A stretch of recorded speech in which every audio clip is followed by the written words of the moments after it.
ครับในการเรียนภาษาละนานั้นมันก็บ่จะยากอะหยังเนาะครับต้านเรียนอักขระนะครับก็คืออักษรนะครับต้านเรียนไม้นะครับก็คือสระนะครับเอาสองอย่างนี้มาผสมกรรมกันตามหลักการของภาษาละนานะครับ7 วัน1 เดือนต้านก็อ่านออกเขียนได้เลยนะครับแต่มันจะยากอยู่ตรงที่ว่านะครับ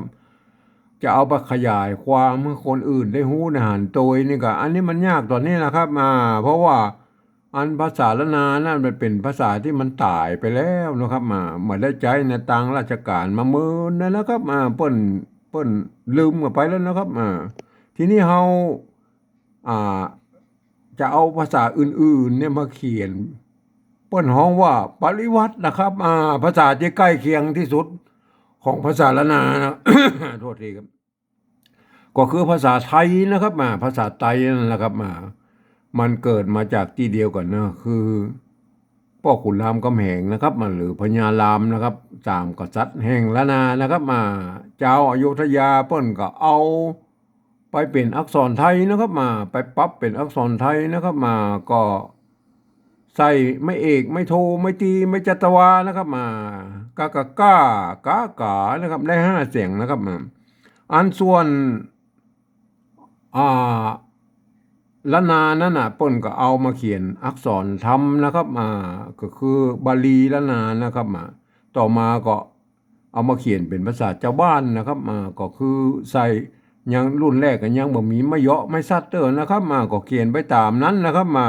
เหมือนภาษาอังกฤษนั่นแหละครับก็อ่านไปตามบริบทนะครับเห็นไหมรุ่นหลังแล้วก็ จะมีไม่เหาะไม่ซัดเพิ่มมานะครับมีสลับกันเหาะสลับกันซัดนะครับเอาอักษรสูงอักษรต่ำสลับนะครับมันจะได้6 เสียงนะครับกากากากากากาเห็นไหมมันได้6 เสียงนะครับอันมันก็จะเป็นอย่างนั้นนะครับทีนี้เราเอาภาษาไทยมาเขียนนะครับเราเอาภาษาไทยมาเขียนเนี่ยมันใกล้เคียงที่สุดนะครับก็เพื่อนฮ้องว่าปริวัตินะครับผมเองเนี่ยผมใช้หลักการของการปริวัติภาษาธรรมล้านนาเนี่ยโดยเอาภาษาไทยมาเขียนเนี่ยนะครับเปิ้นบอกว่ามีอยู่ของสภาวัฒนธรรมมหาวิทยาลัยเชียงใหม่นะครับเปิ้นบอกว่ามีอยู่3 ระดับนะครับก็คือ3 แบบนะครับแบบที่1นั้นเปิ้นจะเอาไว้เขียนลักษณ์ศิลาจารึกนะครับเอกสารสำคัญในอ่าอ่าในประวัติศาสตร์เปิ้นมันมีลักษณ์ศิลาจารึกไว้เปิ้นก็ยาวถอดออกมานะครับเปิ้นจะใช้ยืมเอาอักษรไทยนะมาถอดเอามาเขียนทุกอักษรนะครับแม้กระทั่งไม้กงไม้กังไม้กังมนไม้กังไหลไม้อย่างสะปะสะเปดนะเปิ้นเอามาหมดนะครับเปิ้นบ่เว้นนะครับอันนั้นก็แบบที่1เฮามันยุ่งแล้วนะครับเราเอาแค่แบบที่2พอนะครับแบบที่2นั่นคือหลักการก็คือยืมเอาอักษรไทยนะครับมาปรับเทียบเพื่อเป็นอักษรล้านนานะครับแล้วประกอบกรรมขึ้นมากับแบบภาษาไทยนะครับก็มีการบูรณะกำศัพท์นะครับก็คือถ้าอ่าสระหรือไม้เนี่ยมันมาตรงมาตัดกันนะครับมันก็บูรณะกำศัพท์มันหน้าตามันเหมือนไทยๆนะครับ แต่มันก็ยังว่านะครับเวลาอ่านนั่นน่ะท่านจะต้องเป็นคนที่เรียนภาษาละนามาอ่านนะครับมาถึงมันจะบ่ได้ผิดเพี้ยนสำเนียงนะครับคนทั่วไปว่าสามารถจะอ่านได้นะครับไอ้จุดประสงค์ของการเขียนอ่าปริวัติแบบที่2เนี่ยเปิ้นเอาไว้เขียนให้มันเทียบนะครับเทียบให้มันเป็นอักษรละนานั่นนะเวลาละนาภาษาละนาเปิ้นบ่มีนะมันก็สามารถปริวัติแบ็กกลับไป อ่ไปเปลี่ยนภาษาละนาได้นะครับเห็นไหมอันนี้เปิ้นเอาไว้เขียนไว้ว่ามันเทียบนะครับอันที่3นั้นแบบที่3คือตามสำเนียงคำอู้นะครับก็คือตามที่เสียงที่เปล่งออกมานะครับอันนี้ฮะก้อยอู้นะฮะเอามาแบบที่2ก่อนนะครับแบบที่3เดี๋ยวก้อยอู้กันนะครับวันนี้เราจะเอามาปริวัติเนี่ยกรรมบักเก่าคนเฒ่าโบราณนะครับมาเปิ้นว่าไว้นะครับคนลวกกินไก่คนใบ้กินไก่นะครับเห็นไหมคนนะครับคนนะเปิ้นโลค่าหางยาวเนี่ยเห็นไหม ตัวข้าหางยาวเนี่ยเปิ้นยืมคอคนนะครับมายืมคอคนมาเป็นนะครับแม่แม่คอคนนะครับมาคนนะครับมาอันนี้หางหน้านะครับมาใส่ตัวหน้าอะไรไหมไอ้ไม้โกงนี่บอกมาตัวแล้วนะครับแม่แม่แต่แบบที่หนึ่งนี่พยายามมาตัวนะครับแบบที่หนึ่งพยายามใส่ในตัวนั้นไม้โกงนะครับอันนี้เอาแบบที่สองเอาแค่นี้นะครับเอาแค่นี้นะครับเฮ้ยมันหน้าตามันคล้ายๆไทยหน่อยนะครับมาเนี่ยแม่คนไทยมันใจคอควายนะครับมาเนี่ยอันเทียบมามันจะต้องใจคอคนนะครับเห็นไหมคอคนนะครับลวกนะครับตัวละนะครับแหมตัวละเนี่ยมันเห็นไหมในโบราณแล้วเปิ้นจะใจละตัวละน้อยใส่ทั้งลุ่มนี่ก็เป็นตัวละได้บางครั้งเปิ้นจะใจใส่ตัวเป็นหางละนี่ก็ได้นะครับแหมมันอย่างว่าเปิ้นก็เขียนกันโบราณเปิ้นก็เขียนมานะครับมาก็บอกว่าจะว่าอย่างไรนะครับก็เขียนกันไปนะครับมาใจละถึงสองอย่างนะครับมาห่อรอนะครับตัวละนะครับเห็นไหมอันตัวว่าอยู่ตรงลุ่มเนี่ยเป็นเห็นไหมตัวว่ากับตัววอแหวนนะครับตัวกะนะครับก็ไก่นะครับอันไม้กะนะครับเห็นไหมอันนี้มันคำนี้มันมาจากไม้กัวนะครับไม้กัวนะครับลัวก็ใส่ตัวกะไปกับลวกนะครับลือไปใส่ไม่กะนี่ก็เอาไม่กลัวนะครับไม่กลัวก็เอาใส่ไม่ซัดนะครับมันก็ลวกเหมือนกันนะครับก็ได้สองทางสองแบบนะครับท่านจะเขียนแบบแรกก็แล้วตามใจนะครับกินไก่นะครับกินไก่นะครับตัวกะก็เอาก็ไก่นะครับมาเทียบนะครับไม้กี้กับสระอีนี่นะครับ ตัวหน้าหางหน้ากับนอหนูนะครับใกล้นะครับใกล้ตัวอันนี้ก็เหมือนกันนะหางละเนี่ยนะครับเปิ้นบางครั้งก็ยังเจอในโบราณนะครับเปิ้นใจหางละนะครับมันจะใจละน้อยหรือหางละก็สุดแล้วแต่นะครับใกล้ไม่ขอจ้างนะครับทีนี้เฮาก็ปริวัติเฮาก็บูรณะคำศัพท์มาไปหน่อยนะครับอันหน้าตามันเหมือนไทยๆนะครับคนไทยเปิ้นใจไม่ไก่ไม่ม้วนนะครับสลายไม่ม้วนนะครับคนลวกกินไก่นะครับคนใบนะครับคนใบกินไก่นะครับคนนะครับคน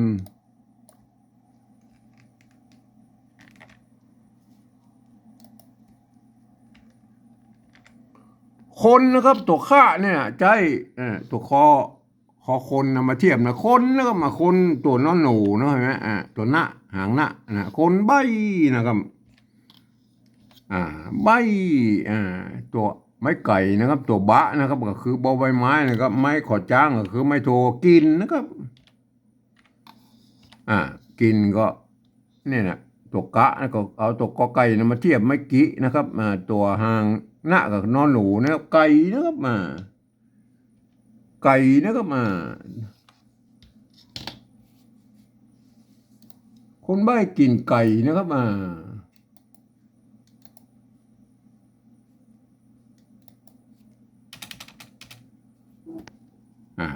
เอาหน่อยนะชอบเลยคนลวกคนลวกกินไก่คนใบ้กินไก่เห็นไหมอันนี้เขาต้องใจคนที่เปิ้นเฮียนภาษาละนามาเท่านั้นนะครับที่จะอ่านได้นะครับเพราะฉะนั้นมันถ้าคนที่จวดเจ็ดทั่วไปมาอ่านมันก็จะอ่านว่าคนลวกกินไก่คนใบ้กินไก่มันจะผิดเพี้ยนสำเนียงไปนะครับมันอ่านมาได้นะครับอ่านก็เอาไว้เทียบไว้นะครับเทียบตัวอักษรไว้เฉยๆนะครับเพื่อเวลาถ้าตัวละนาตังบนปุ้นเปิ้นบ่มีแล้วเนี่ยมันก็จะสามารถแบ็กปิกกลับนะครับปริวัติกลับไปให้เป็นไอ้ภาษาละนาได้นะครับทีนี้เรามาอู้ถึงแบบที่สามนะครับแบบที่สามนั้นหลักการของการตกลงปี28นะครับของสภาวัฒนธรรมมหาวิทยาลัยเชียงใหม่เนี่ยเปิ้นตกลงกันไว้ว่านะครับเปิ้นมีหลักการอยู่ว่านะครับฟังเอาเสียง อ่าภาษาละนาที่เปล่งออกมานะครับก็คือเสียงกระอู้นั่นแหละเปิ้นอู้ออกมาจะได้ก็เขียนไปจะนั้นนะครับเห็นไหมเอามาฟังเลยนะครับคนนะครับคนนะครับอันนี้เห็นไหมอันนี้มันเที่ยอันนี้เป็นแบบที่สองอยู่นะครับคนนะครับคนคนเขารับตายก็ได้นะคนในภาษาไทยเปิ้นใช้คอควายนะครับเปิ้นใช้คอควายนะครับเปลี่ยนนะเปิ้นเนี่ยนะคนได้อย่างคนใช่ไหมเนี่ยอันนี้คนไทยนะลวกนะครับอันนี้มันถ้าอ่านเป็นไทยมันก็อย่าลวกกะนะฮะมันก็จะไม่ได้แล้วลวกนะเฮาอย่าเขียนมันเป็นลวกนะครับลวกไม่กะออกลวกไม่กะมันก็เป็นลวกอยู่นะครับเห็นไหมเป็นออกเสียงเอกนะครับ ออกเสียงเองนะครับมันเป็นจัตวาเหรอนะครับมันลวกนะเห็นไหมมันถึงแม้จะมาถูกหลักการของภาษาไทยนิดๆหน่อยๆก็จ้างมันเลิกนะครับคนลวกนะครับมันมันลวกนะออกเสียงจัตวาตามสำเนียงไตยวนเชียงใหม่นะครับลวกกินนะครับกินอันนี้มันได้กับตัวกอไก่นี่มันเป็นมัน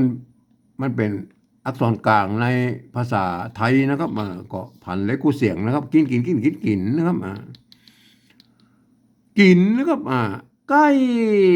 ใกล้นี่มันเสียงโทพิเศษนะครับอันนี้มันเฮาอ่านแบบไทยแล้วมันใกล้นะครับเสียงโทปกตินะครับใกล้ใกล้อันบนเนี่ย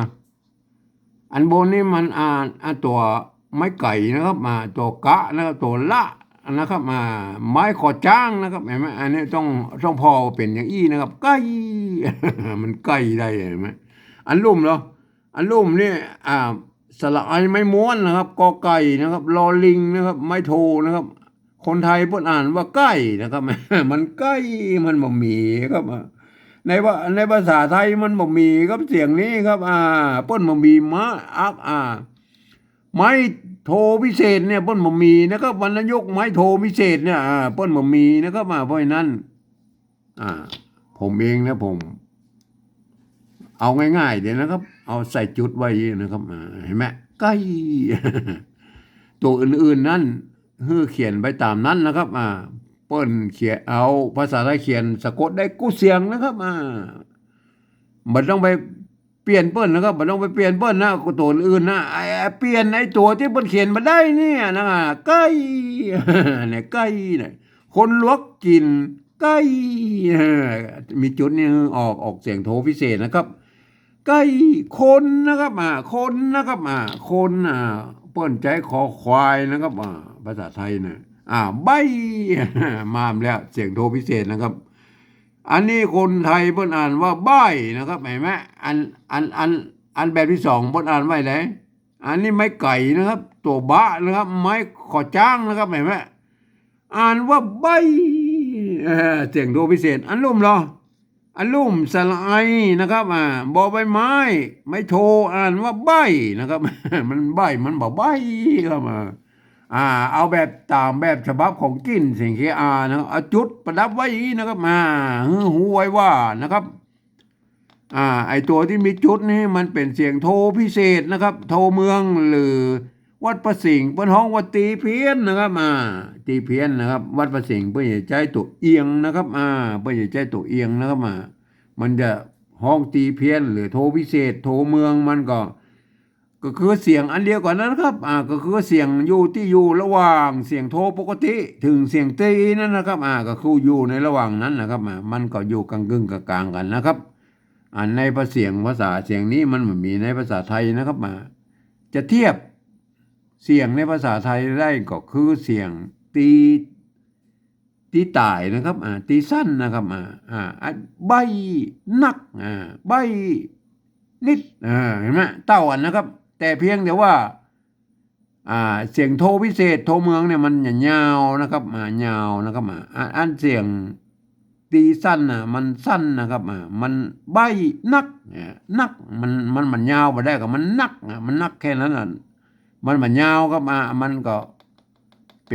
ป็นภาษาดนตรีมันก็คือเสียงเดียวกันนะครับแต่มันอย่างยาวสั้นก็คือเครื่องหมายมันจะ ของดนตรีมันจะผิดไปนะครับดนตรีใบนะครับกินนะครับกินนะครับ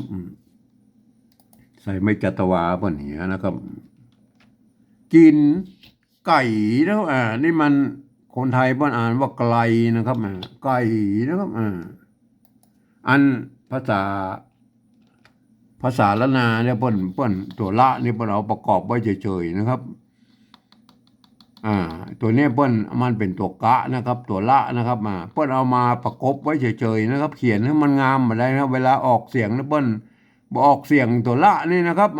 อ่านตัวกะมันก็อ่านว่าไก่นะครับ อันนี้ว่าไก่นะครับอันนี้ภาษาไทยเนี่ยมันสระไอนะก็ตัวกะนะถ้าบ่มีไม้บ่มีไม้จัตวาเนี่ยมันอ่านว่าไกลนะครับแม่ อันบนนี่อ่านว่าไก่นะครับแม่มันตามหลักการอ่านแบบภาษาละนาแล้วครับอันรูปนี่อ่านแบบภาษาไทยนะครับ อ่านว่าไกลนะครับไก่นะครับใส่ไม้จัตวาบนเนี่ยนะครับใส่ไม้จัตวาบนเนี่ยใส่ไม้จัตวาไก่นะคนใบ้กินไก่นะฮะได้แล้วเห็นไหมอันนี้คือแบบที่3นะครับ แบบที่3นี่จะต้องเอาหลักการของภาษาไทยอ่านนะครับท่านเอาภาษาไทยเขียนนะครับ อันแบบที่2นี่ท่านจะต้องเอาหลักการของภาษาละนาอ่านนะครับเพราะว่าเอาภาษาไทยมาเทียบเพื่อเป็นภาษาละนานะครับมันเอาเทียบเพื่อเฉยๆนะหน้าตามันไทยนะครับ แต่อ่านเป็นต้องอ่านแบบภาษาละนานะครับเห็นไหมอ่านนี่นะคนแบบที่3นี่ต้องอ่านว่า คนลวกกินไก่เสียงโทพิเศษแล้วก็โทเมืองนะครับคนใบ้กินไก่มันต้องลั่นลิ้นนะครับ คนใบ้กินไก่นะครับอันแบบที่2แล้วครับ แบบที่2นี่ต้องใช้หลักการของภาษาละนาอ่านนะครับต้องรู้ไว้ว่าอันนี้มันตัวข้าหางยาวนะครับ ตัวหน้านะครับตัวละนะครับลวกนะครับ กินตัวกะนะครับ ตัวเนี่ยคนลวกกินไก่คนใบ้กินไก่เห็นไหมอันนี้อันภาษาละนาทั้งเปิ้นตำบลนี่มันอันนี้เปิ้นบอกเปิ้นมาได้มีอันอย่างผิดเพี้ยนนะครับเปิ้นก็เขียนกันอย่างอี้นะครับเห็นไหมคนลวกกินไก่คนใบ้กินไก่เห็นไหมอันนี้จะใจห่างละก่อนแล้วแต่นะครับจะใจบ่ใจก็สุดแล้วแต่นะครับก็เอาสุดแล้วแต่คนจะชอบนะครับครับขอให้ท่านไปศึกษานะครับเวลาท่านแต่งข้าวแต่งกระลงประกวดในวันที่12เมษายนของทุกๆปีนะครับที่หน้าวัดสวนดอกในงานไหว้สาพญาพรหมนะครับท่านก็จะต้องเขียนปริพัฒน์แบบ2แบบ3ได้นะครับในการประกวดข้าวกระโลงนะครับขอท่านศึกษานะครับวันนี้ผมขอบรรยายเพียงแค่นี้นะครับ